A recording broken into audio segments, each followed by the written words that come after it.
On this episode of Recruiting Hell, your job hunt has likely taken you to the same handful of websites hundreds of times, showing you the same jobs over and over again. It's not only frustrating when you can't find new opportunities, but also the opportunities that show up may not match what you're looking for. Today's episode brings us another Detroit native who used her creativity and tech savvy to build something a little different than your average job board.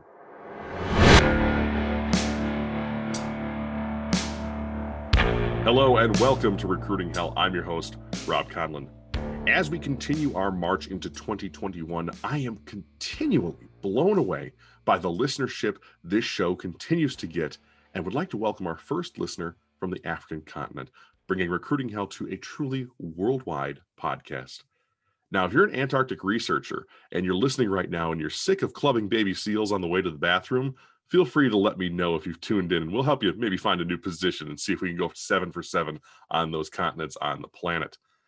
Now, our guest today comes to us from another continent as well, but she's a native of one of my favorite comeback stories out there, Detroit, Michigan, USA. Demi Yang hails from the Motor City, but currently finds herself in Germany these days. And what she's working on right now is something that could revolutionize the way you look for a job, especially a remote one. Before we jump to Demi, a few quick asks. If you haven't been to our YouTube channel to see the video versions of these podcasts, head there and subscribe today. Even if you're just a listener, there are often little snippets that don't make it into the main show that you can find there, as well as extras and, of course, bloopers when they happen. Second, another reminder that February 1st is my speaking engagement with Pong Milwaukee. As a result, you're not going to be getting the normal length episode that week. You're going to be getting probably an extra length, uncut episode, most likely releasing Monday of that week rather than our normal Wednesday release. Finally, a reminder to all of you listening that our free job hunting guide, 6 Strategies to End Your Job Hunt for Good, is available on recruitinghell.com. Simply click the button on the homepage and we'll send that right along once you tell us where it's headed with a little email form.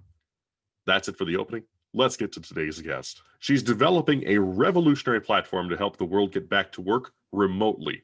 With more than 60,000 job seekers flocking to her platform in the past 4 months, there's still plenty of time to be an early adopter of this revolutionary system. It's my pleasure to welcome Demi Yang to the show. Demi, it's great to have you here today. Thanks for having me on the show. Absolutely. Before we dive in to your amazing platform, which is, as the kids say these days, it's lit. It really is. Demi, tell me a little bit more about yourself and open yourself up a little bit more to our listeners and what the road was that brought you to starting CareerVault and eventually got you the spot on this show. Sure. Yeah, I'm a Michigan State alum, and I've been working in startups for several years, mainly in product, software development, and quality assurance roles. I moved to Berlin in 2019 to join a music startup and have since left that startup to start working on CareerVault. I launched CareerVault this past September, and after working on it for 3 months in development, job seekers seem to really like it. Hey, that's excellent. I mean, I've seen some of the charts that you share on LinkedIn and things like that, and I just watching that thing kind of rocket upwards. I wanted to say that was probably November-ish, I think. Yes, yeah. That was crazy. Just 60,000 users in 30 days. That's people just flocking to the platform. So now folks are probably a little bit curious, a little bit piqued to what, okay, why is this something that's so cool? Demi, give us a 30,000 foot view of CareerVault. What's the driving force behind it? And then how does it work for folks, in a nutshell? Sure. So it started with me in my job search process. I found it really tedious to have to navigate through each company's website to get to the original job posting to apply to. And there's many platforms out there that try to be like the main place for applications. Mm-hmm. But what's really happening is that there's now 20 different places that let you send in your application and 20 different places for recruiters to check. They usually check the applications that come through their own company's website the most. So I build Python scrapers to pull the links to these original job postings and compile them into a list. That is brilliant and like as simple but complex. It's one of those beautiful things that, like, I think a lot of times art and life and science are sometimes that way, which is awesome. So you scrape all these websites. How does like a website get into the the flow of this? So there's thousands upon thousands, millions maybe of companies in the world. How does your platform say, oh, I should grab that and put that on the page here? Yeah, so right now it follows almost 6,000 different companies, and I had to manually do that myself. So I had to go Cool. to the company career pages. Yeah, I mean it's a lot of work, but if you think about it, only I had to do it, and from now on, anyone that uses the platform doesn't have to do that again, and it's just automated from now on. So I think it was worth it. I think so too. I'm curious, is there a way that you're seeking to maybe automate that with other scripts in the future to say, there are companies out there, let's grab all those so you don't have to do this 6,000 more times? Yeah, there's two ways. One of them is allowing companies to just send me their link, maybe in like a Google form or like some sort of form, and then it automatically gets added to the database. And the other way is working with applicant tracking systems that have these companies as their clients. And it's usually the client, like the company's posting on the applicant tracking system. So if I could partner with them to get a list of all their companies, then that would take care of everything. Got it. Okay. So we've got this platform that basically for right now you sort of tell it where to go and tell it what to grab and things like that. And eventually it may sort of do that on its own, kind of in a I don't want to say an AI sort of way, but maybe machine learning, like, hey, this is what a company looks like. I should grab these careers and things like that.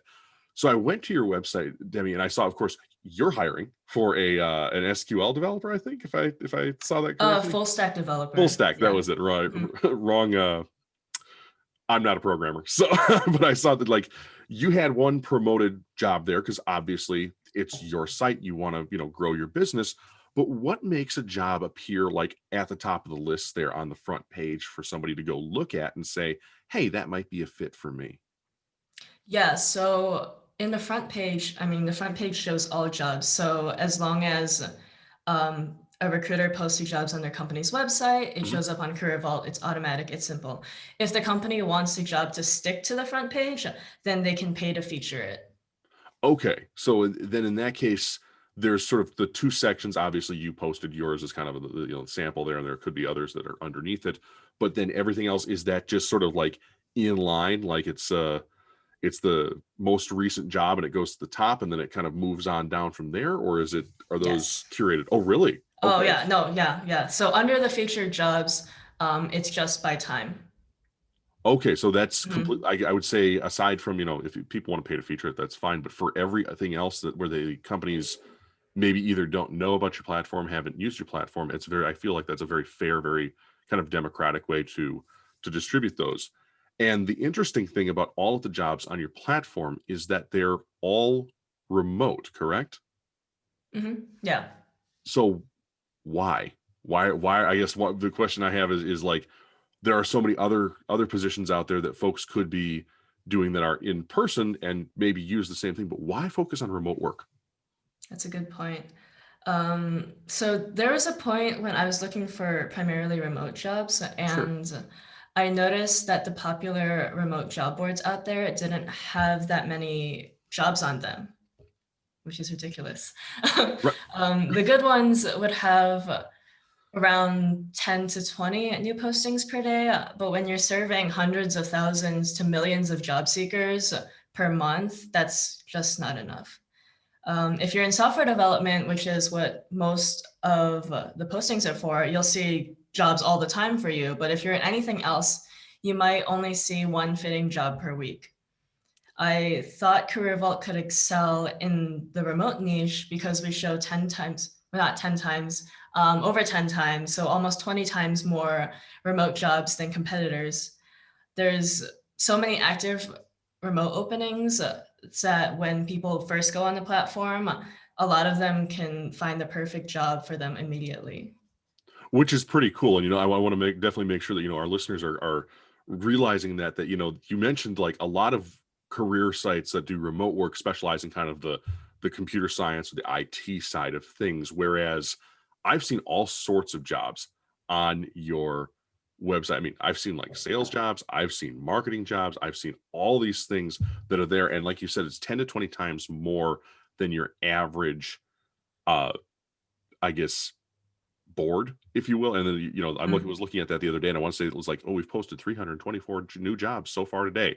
And now you might be, 8 hours ahead of me in Germany, but at the same time, that's still a pretty good clip to look at for worldwide, because that means that something's going to be probably near me, which is awesome. Yeah. Cool. Thank So, you. oh, absolutely. Hey, it's I think it's again a really neat platform, and you are a part of a very select group of people that have appeared on this show that have kind of these revolutionary tech things. Another one that we talk about a lot, and I really think that folks should check you out. But a very good friend of the show is a company called Mockmate, and they have a completely different approach than you guys do, but at the same time, having tech companies on here, I think, is one of the best things we can do to help people get jobs. So, Demi, I wanted to talk a little bit more about remote work. And I used to be a really big proponent to keep people in the office, primarily for cultural purposes. It's good to be able to go over to Jim's desk and say, "Hey, man, it's great to see you here. How's the family? How are the kids?" Things like that. And I have to admit a little bit that when I was in that managerial role, maybe a little bit of control was behind that as well, to looking at productivity and things like that. And that's probably because I got burned a few too many times by people who were goofing off and not doing the things they were supposed to do. So I've since changed my tune a little bit, because I've seen the outputs from people in remote positions here in the world. Aside from the real or maybe perceived reductions in productivity, what are some of the challenges that companies face when they choose to hire remotely? I think in the hiring process, it's very difficult to tell if you can work well with someone if your interview process is only 3 hours of talking and you only focus on professional questions that you have to cover in the interviews. So there's almost no room for conversation about anything else, like how is your commute here, la la la. And you'll likely come out of the interview still not knowing what type of person they are. So that's the challenge with hiring.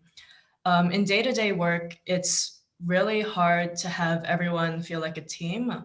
Mhm. Yeah, work becomes just work and loses its importance in the lives of employees.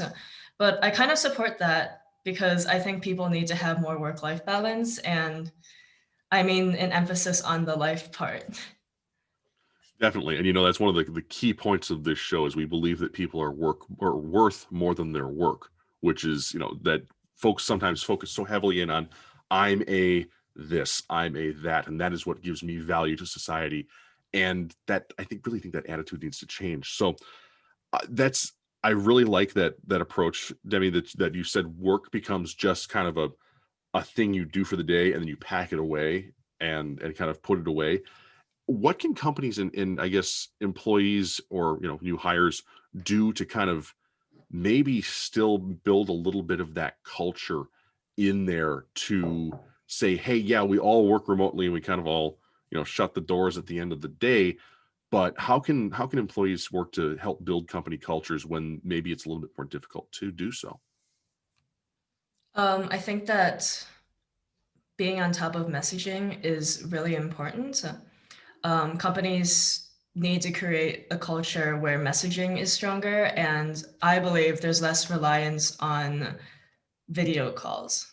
So in remote work, employees have the flexibility to not work strictly on a 9 to 5 schedule, which is a huge benefit. But they shouldn't make it feel like their colleagues can't get responses for another day. Interesting. Very interesting, because we talk about kind of that separation, and you even said work-life balance. Sometimes we don't want that to bleed into those weird hours of the day, so that can be a real challenge. So, moving a little further on, Demi, when it comes to the employees, is there a significant cultural difference in organizations that either completely transition to remote work or maybe do 2 days a week or whatever? Especially if there's like a time differential, like we're 8 hours apart right now. It's 9 a.m. You're here, you're finishing your day. So Mhm. why should prospective employees look to remote positions and what other benefits do they have, kind of besides maybe that little bit of flexibility you mentioned, and also, not hopping in a car every day or on a train maybe? I think it gives them more time to focus on the aspects of their work whenever they want, which is great. That works with like the flexibility. With the time zone difference, yeah, that's difficult, right? When I worked at my last startup, I started working for them freelance Hmm. in the US, in Eastern time zone, and they were 6 hours ahead. So I would have to wake up to start work at 8 a.m. And that would be their 2 p.m. So they shifted all of their meetings that had to do with me until later. And sometimes I would wake up at 3 a.m. just to attend the meetings, but I don't think people should do that. That's Yeah. ridiculous. But yeah, I think messaging is really important for that. At the end of my day, I give a full summary to all the people that I work with on like what's relevant to them. And then when I wake up, I also expect that from my colleagues. Got it. So it's keeping those lines of communication open, and I think it's really a great thing to say that messaging plays that role, because whether it's a phone or Slack or whatever it might be, I think that's something that I think a lot more of us maybe need to get comfortable with as an employee, as a boss, as a manager, to be like, it's okay to send that one or two sentence ping to somebody, and that covers it, which is great. So Mhm. the real heart of the discussion here, Demi, is we've talked about remote work a little bit, why folks should maybe consider that, and how your platform works. I want to bring those two things together. There's a lot of big job boards out there. There's a lot of small job boards out there. There are niche job boards for marketing and computer science and IT. What is CareerVault doing that everyone else isn't? And why should someone who's listening to this show right now go and take a visit to your site? I think that large job boards are the wrong approach. They provide a ton of different filters to accommodate all different types of job seekers, but a single job seeker doesn't need more than a few filters. CareerVault only has a few filters that are mostly like the most relevant to remote job seekers, and it only shows relevant search results. It doesn't throw in jobs that are kind of like what you were searching for, but not really, because those jobs you really, I mean, you're not looking for them, and you're also probably not qualified for them. That's fair. Now that you mentioned that, I had a cable technician over at my house about a month ago fixing some issues, and he mentioned that our signal had a booster on it, which was causing our modem some problem. And it sounds like CareerVault is one of those things where when he said he removed that booster, it helped the modem to not be so overfilled with bandwidth. He said it was like filling a glass from a fire hose, and that kind of makes, I feel like that is very apt for what your website does, is that you kind of remove that massive flow that the big websites send to folks. And of course, sometimes they kind of regurgitate those jobs too, because they've got a list a mile long of things that are promoted, and you have to scroll through the five that you saw yesterday. So I think that's actually a great thing that is being done uniquely by CareerVault, and kind of tapering that down, especially for geography and things like that, because I know you have like a remove all American jobs filter, which I think is really great. Mhm. That's a neat one. Because I don't know if you ever want to implement an opposite one too, because there's nothing wrong with working worldwide, that's for sure. But like for somebody like myself, it's a little maybe scary for some folks who are not quite as worldly. In that case, I don't know. It's an idea, but so I wanted to put on uh, one more question here, Demi, and I want to know Mhm. what does the roadmap for CareerVault look like? So you had this great like autumn of 2020. What's 2021 look like? What's 2025 look like? Ooh, 2025. I'll Uh, start with go so ahead. right now we're looking to partner with remote companies to help them find the best candidates. Mhm. So that's mainly what the feature job feature is for. And then we're looking into other job niches that are underserved and could really benefit from our technology. So we could be looking into entering maybe like medical jobs field or supply chain or data. It just depends on how receptive job seekers are in those fields. And eventually we want to become a collection of these niche job boards that provides customized search experience for each industry or field. Okay, I'm going to pause you there for just 1 second. So, Career Yeah. Vault's one entity right now. Are you saying this thing could kind of split off into like baby Career Vaults, or for each industry, or like what you just described there is really, I think, intriguing, because Yeah. if I was looking for, let's say, a marketing job or something like that, I would love to not have to deal with the garbage that's on LinkedIn, because those aren't marketing jobs half the time. So you're saying that Career Vault may spawn new little kind of mini Career Vaults? Yeah, Oh, that's the idea. And it's pretty easy for us to do this compared to other people who want to establish job boards in mhm. whatever field, because we already have the jobs. Like we already scrape them automatically. So it's pre-populated and it's immediately useful for the job seeker in whichever industry we decide to go into. So it'll be primarily you just sorting those eventually with some scripts, some programming, things like that, saying these are the marketing Yeah. jobs, these are the IT jobs, these are the jobs like this. Interesting. So I want to get back to the 5-year road plan. What's that look like? 5 year. Um, 5 year. Okay. How long did it take for LinkedIn to get acquired? I'm You kidding. But That's I a good do, plan. That's a good plan. Have somebody buy you out.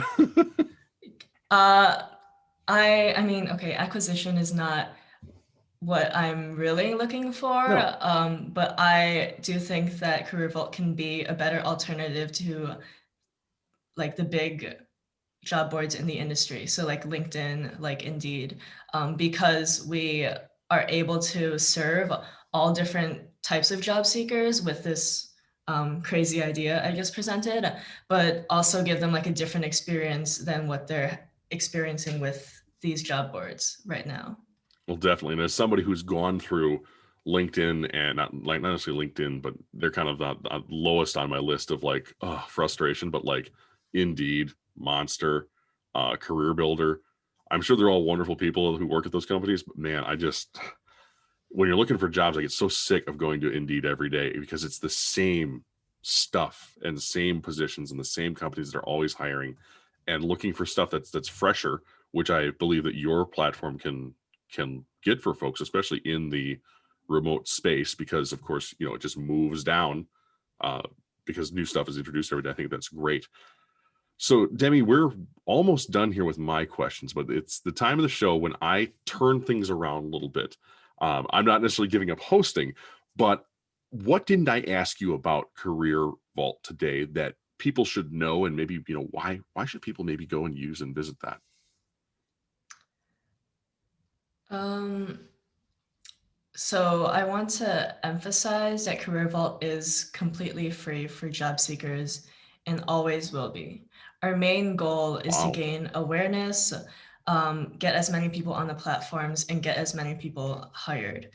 Yeah, so that's basically it right now. Another side thing is getting awareness from remote companies so that we can help them hire the right people. excellent. And again, I think that's, you just went on record here basically saying, hey, it's going to be free forever, which is awesome. And I love that. That's, I think, what is so pro job seeker, and we need a lot more of that. So that's outstanding. And actually, I didn't ask you, like, how much does it cost? Totally missed a big question there, which is perfect. So, People always say that. Like people always say like you could be charging this much money for people to access these jobs. And I'm like, yeah, but come on, like charging unemployed people, there are better business models out there. right. And there are more ethical business models out there, I would Yeah. think, Like too. I wouldn't feel good about that. I would not feel good about that. And that is a credit to your character, my friend. That's excellent. So Thank you. that's all I've got for you today, unless there's anything else that I missed. Demi, thank you so much for being here. Thank you for introducing us to Career Vault, and I'm certainly hoping that our listeners can take a moment, bounce on over there, find maybe a remote position that would really suit them, no matter where they are in the world. And actually, I opened this episode. You weren't here for that part of the recording, which is fine, but we are on 6 of the 7 continents now. We had our first listen from Africa last week, and literally worldwide, people can start to flock to your platform, and there's going to be something near them pretty much almost anywhere they are, which is outstanding, because I've seen just a massive variety of jobs on there, and not like I would say they're jobs from companies, companies that you would respect too, which is really cool. So thanks again for being here to share your platform. And if people wanted to find out more about you, Demi, and the work that you do, and of course CareerVault itself, where would they head online, whether it's social media, websites, or wherever? Yeah, so CareerVault.io is where you find the jobs, of course. And you can follow me on LinkedIn for updates on our progress, because I vowed that I would post at least twice a week starting this week. And you can also follow CareerVault on LinkedIn for more official updates. Very cool. Very cool. So again, folks, CareerVault.io, and of course the fabulous Demi Yang on LinkedIn, and of course follow CareerVault on there as well. Excellent. Closing out for us here at Recruiting Hell, be sure to connect with and follow Demi and give her platform a try. As we draw down to the end of our show, a reminder, of course, we've set a mission for this show, and that's to educate 10,000 job seekers. That's also to help 100 of those people get a new job by directly applying the knowledge that they learned from this show. And lastly, we want to save 10 lives by helping get the world back to work. Deaths of despair are on the rise across every single demographic. And if this is something that's impacting you, remember, you are worth more than what your job title says you are. You are. Now, you can find us all over the internet. Subscribe to us on your favorite podcast app, and of course on YouTube. For more from the show, visit our website, where you can find our blog, our social media accounts, show notes, links to our TeePublic to get one of these fabulous t-shirts, or our Patreon page at recruiting-hell.com. It helps support the show, it helps support your job hunt, and of course helps support that mission and the work that the show does. If you're looking for more information to jumpstart your job hunt, be sure to grab our free guide at recruitinghell.com. We email it directly to you to get your job hunt going. Just head to that webpage button and give that a little click. We'll have you fill out a brief little form for an email, and it'll be sent along to you. Any feedback, questions, and comments can always be directed to the Recruiting Hell Podcast at gmail.com. And of course, Recruiting Hell is a production of Westport Studios and is proudly made in the state of Wisconsin. Finally, as always, a big thank you to Purple Planet Music for our themes, and you, the listener, for tuning in. I'm Rob Conlon, and until we meet again, keep moving forward with your self-betterment and your job hunt. It's a marathon, not a sprint, and Recruiting Hell will be here to help you keep pace.